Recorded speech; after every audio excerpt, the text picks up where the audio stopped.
শোনো গো মানুষজন, আমি মায়া।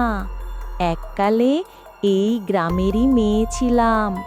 প্রেম করতাম রমেশ নামের এক ছেলের সঙ্গে। প্রতিদিন সন্ধ্যায় বটতলায় দেখা করতাম। ও বলেছিল বিয়ে করবে, কিন্তু করল না। একদিন শুনি ওর বিয়ে ঠিক হয়েছে অন্যের সঙ্গে। সেই দিনই আমি এই গাছটার ডালে দড়ি বেঁধে ঝুলে পড়ি। তারপর থেকে আমি আর মানুষ নই, আমি পেত্নী।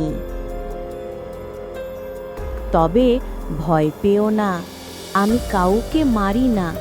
শুধু যারা মিথ্যে ভালোবাসার কথা বলে তাদের একটু শিক্ষা দিই।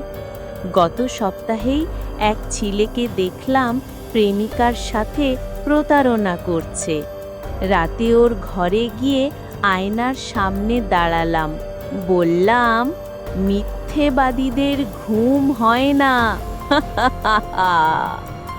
ভালোবাসা যদি সত্যি হয় আমি আশীর্বাদ দিই, কিন্তু মিথ্যে ভালোবাসা, তার জন্য আমি এখনো আছি এই বটগাছের ডালে।